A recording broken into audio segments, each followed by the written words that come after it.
Hi friends, இன்றைக்கி நம்ம யூஸ்ஃபுல்லான டிப்ஸ் நிறைய பார்க்கலாம். நம்ம கிச்சன் வேலைகளை ரொம்ப எளிமையாக முடிக்கிறதுக்கு நிறைய டிப்ஸ் பார்க்கலாம். அது மட்டும் இல்லாமல் அன்றாட வாழ்க்கையில் யூஸ்ஃபுல்லாக இருக்கக்கூடிய நிறைய கிச்சன் டிப்ஸும் பார்க்கலாம். வாங்க நம்ம வீடியோக்குள்ளே போகலாம். நம்ம பால் காய்ச்சணும் அப்படின்னா இந்த மாதிரி பால் மேலே பாலாடை வரும் இல்லைங்களா? இந்த பாலாடை நம்ம நிறைய பேர் எடுத்து சேகரித்து வச்சுருப்போம். அதே மாதிரி நான் இன்றைக்கி 1 டீஸ்பூனுக்கு எடுத்து இந்த மாதிரி ஒரு பாக்ஸில் எடுத்து போட்டிருக்கிறேன். கூடவே 1 டீஸ்பூனுக்கு தயிர் சேர்த்துக்கலாம். அதாவது தயிர், கெட்டி தயிர் தான் 1 டீஸ்பூனுக்கு சேர்த்துருக்கிறேன். இதே மாதிரி நம்ம டெய்லி பால் காய்ச்சும் போது பாலாடை கிடைக்கும். அந்த பாலாடையை நம்ம இதில் போடும்போது இந்த மாதிரி மிக்ஸ் பண்ணி வச்சுக்கலாம். ஒவ்வொரு தடவையும் நம்ம தயிர் சேர்த்துக்கணும் அப்படிங்கிற அவசியம் கிடையாது. ஃபஸ்ட்டு ஒரு டைம் மட்டும் 1 டீஸ்பூனுக்கு தயிர் சேர்த்து வச்சாவே போதும்.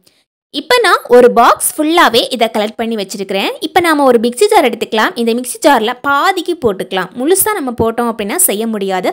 அதனால் பாதி பாலாடை மட்டுமே முதல்ல போட்டுக்கலாம். கூடவே நம்ம வீட்டில் இருக்கிற ஐஸ் க்யூப்ஸ், அதாவது நம்ம ஃப்ரீசரில் வச்சுருக்கிற ஐஸ் க்யூப்ஸ் கொஞ்சமாக போட்டுக்கலாம்.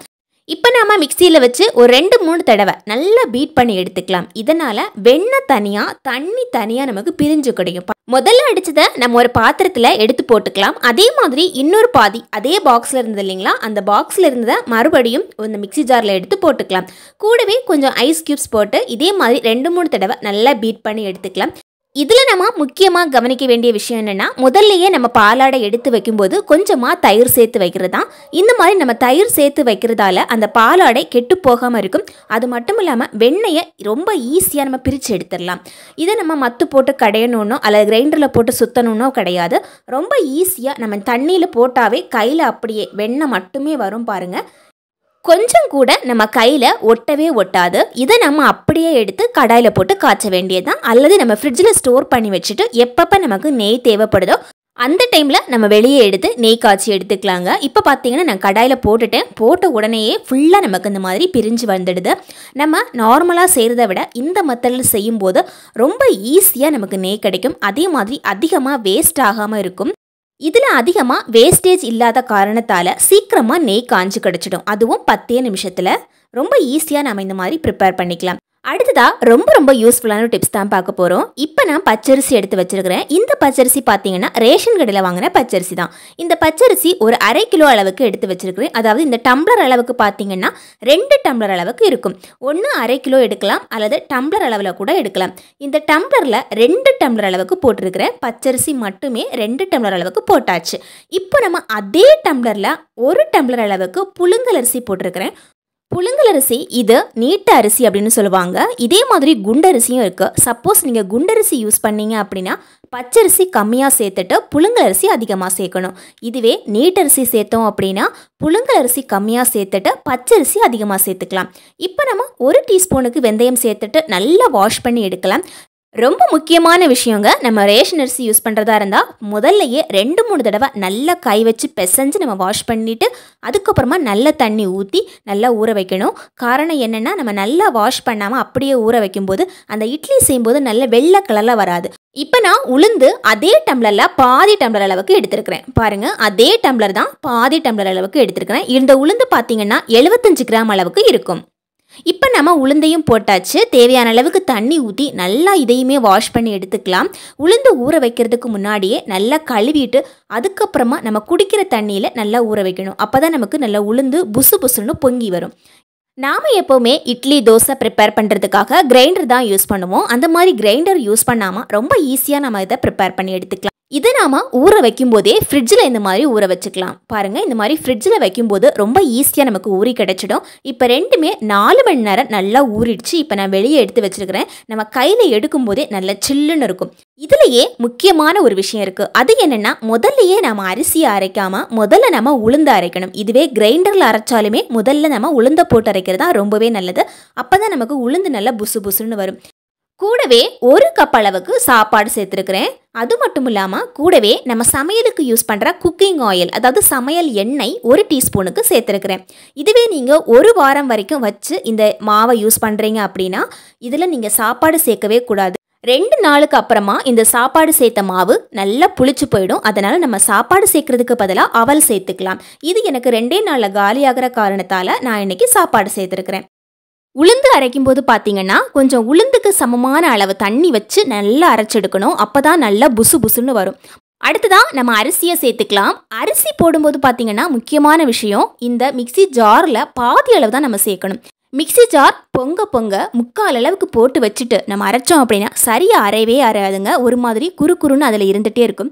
அதனால் அரிசி போடும்போது மட்டும் பாதி அளவுக்கு விட்டு தேவையான அளவுக்கு தண்ணி முதலையே சேர்த்து நல்லா அரைச்சி எடுத்துக்கிறது ரொம்பவே நல்லது.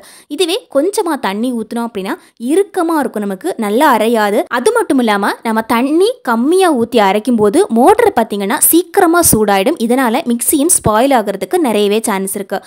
முதல்லையே நம்ம தேவையான அளவுக்கு தண்ணி ஊற்றி அரைக்கும் போது அரிசியும் நல்லா அரைஞ்சு கிடைக்கும். இப்போ நான் போட்டிருக்கிற அரிசி 2 டைமாக அரைச்சி எடுத்துருக்கிறேன். முதல்ல நம்ம எடுத்து ஊற்றியாச்சு, அதே மாதிரி இன்னொரு தடவையும் அரைச்சி அதிலேயே போட்டாச்சு. பாருங்கள், முக்கியமாக நம்ம ஊற வைக்கும்போது ஃப்ரிட்ஜில் ஊற வச்சதால் சீக்கிரமாக அரைஞ்சு கிடைக்கும். சப்போஸ் நீங்கள் ஃப்ரிட்ஜில் வச்சு ஊற வைக்கல அப்படின்னா கூலிங் தண்ணி ஊற்றி, அதாவது ஃப்ரிட்ஜு தண்ணி ஊற்றி அரைச்செடுக்கிறது ரொம்பவே நல்லது. நம்ம எல்லார் வீட்லேயுமே இந்த மாதிரி சப்பாத்தி கட்டை இருக்கும். அதாவது சப்பாத்தி செய்கிறதுக்காக வச்சுருக்கிற சப்பாத்தி கட்டை தான். இப்போ நம்ம மாவு எல்லாத்தையும் ஒன்றா சேர்த்ததுக்கு அப்புறமா இந்த சப்பாத்தி கட்டை வச்சு நல்லா சுற்றி எடுத்துக்கலாம். பாருங்கள், எல்லாமே நல்லா மிக்ஸ் ஆகிற அளவுக்கு நல்லா இந்த மாதிரி சுற்றி எடுத்துக்கலாம். இதில் ரொம்ப முக்கியமான ஒரு விஷயம் என்னென்னா, நாம் சப்பாத்தி கட்டை யூஸ் பண்ணி இந்த மாதிரி மிக்ஸ் பண்ணும்போது மாவு நல்லா புளிச்சு நல்லா புசு புசுன்னு வரும் நமக்கு. சப்போஸ் உங்களுக்கு இந்த மாதிரி சப்பாத்தி கட்டை யூஸ் பண்ணுறதுக்கு பிடிக்கல அப்படின்னா கையில் கூட மிக்ஸ் பண்ணிக்கலாம், அதுவே நல்லாயிருக்கும். ஆனால் சப்பாத்தி கட்டை யூஸ் பண்ணுறது ரொம்பவே நல்லதுங்க. அடுத்ததாக பார்த்திங்கன்னா, எல்லாத்தையும் நல்லா மிக்ஸ் பண்ணி வச்சதுக்கப்புறமா நம்ம வீட்டில் இருக்கிற அகல் விளக்கு, அதாவது யூஸ் பண்ணாத அகல் விளக்கு 2 அகல் விளக்கு யூஸ் பண்ணியிருக்கிறேன். இந்த மாவில் இந்த மாதிரி போட்டு வச்சுக்கலாம். இப்போ நம்ம இந்த மாவை இந்த மாதிரி க்ளோஸ் பண்ணி வச்சுக்கலாம். இப்போ நம்ம காலையில் ஓப்பன் பண்ணி பார்த்துக்கலாம். காலையில் ஓப்பன் பண்ணி பார்க்கும்போது மாவு நல்லா புசு புசுன்னு இருக்கும். அதே மாதிரி இந்த மாவு எவ்வளோ பொங்குனாலும் சரி, அதாவது உள்ளுக்குள்ளே நல்லா புளிச்சு நல்லா புசு புசுன்னு இருக்கும். ஆனால் மாவு வெளியே பொங்கியே வராது நமக்கு. இந்த மாவு எவ்வளோ சூப்பராக புளிச்சிருக்குது அப்படின்னு நீங்களே பாருங்கள். பார்த்தாவே நமக்கு தெரியும், நல்லா புசு புசுன்னு வரும். இந்த மாவில் நம்ம இட்லி செஞ்சோம் அப்படின்னா அப்படி இருந்துமே கூட இந்த மாவு புளிச்சு வெளியே தள்ளவே இல்லை, அப்படியே இருக்குது அந்த பாத்திரத்துக்குள்ளேயே. காரணம் பார்த்திங்கன்னா, நம்ம இந்த மாதிரி அகல் விளக்கு போட்டு வச்சது தான். இந்த 2 அகல் விளக்குமே நாம் இந்த மாதிரி எடுத்துக்கலாம். பாருங்கள், அகல் விளக்கோட அடி சைடு கூட அந்த மாவு எப்படி புசு புசுன்னு இருக்குதுன்னு. இந்த மாவை நம்ம இப்போ கரண்டியால் இந்த மாதிரி எடுத்து பார்க்கலாம். பாருங்கள், மேலேயே இந்த மாதிரி எடுக்கும்போது ரொம்ப அழகாக நல்ல ஸ்பாஞ்ச் மாதிரி பஞ்சு மாதிரி இருக்கும் நமக்கு பார்க்குறதுக்கு. இதே மாவில் நம்ம இட்லி செய்யும்போது கண்டிப்பாக சூப்பராக வரும் நமக்கு. இதே மாவை கொஞ்சமாக எடுத்து நம்ம தண்ணியில் போட்டு பார்த்தா கூட அந்த மாவு லைட்டாக மிதந்த மாதிரியும் இருக்கும். அந்த மாதிரி தண்ணியில் மிதக்கிற மாவில் கண்டிப்பாக நம்ம இட்லி தைரியமாக செய்யலாம். அந்த மாவில் இட்லி செஞ்சோம் அப்படின்னா ரொம்ப சூப்பராக புசு புசுன்னு வரும். இப்போ நம்ம தேவையான அளவுக்கு மாவு எடுத்து கொஞ்சமாக உப்பு போட்டு வச்சுருக்கிறேன். இந்த மாவில் நம்ம இப்போ இட்லி செஞ்சு பார்க்கலாம் எப்படி வருது அப்படின்னு நீங்களே பாருங்கள். இது ஃபுல்லாகவே மிக்ஸி ஜாரில் அரைச்சதான், கிரைண்டர் யூஸ் பண்ணவே இல்லை. வீட்டில் நாம் கொஞ்சம் மெம்பர்ஸ் தான் இருக்கிறோம், அதாவது 2 பேர் 3 பேர் தான் இருக்கிறோம் அப்படின்னா கண்டிப்பாக நாம் மிக்ஸி ஜாரில் அரைக்கிறது ரொம்பவே நல்லது தான். ஆனால் டெய்லி நமக்கு அதிகமான மாவு தேவைப்படுது அப்படிங்கிற பட்சத்தில் நம்ம கிரைண்டர் யூஸ் பண்ணிக்கலாம்.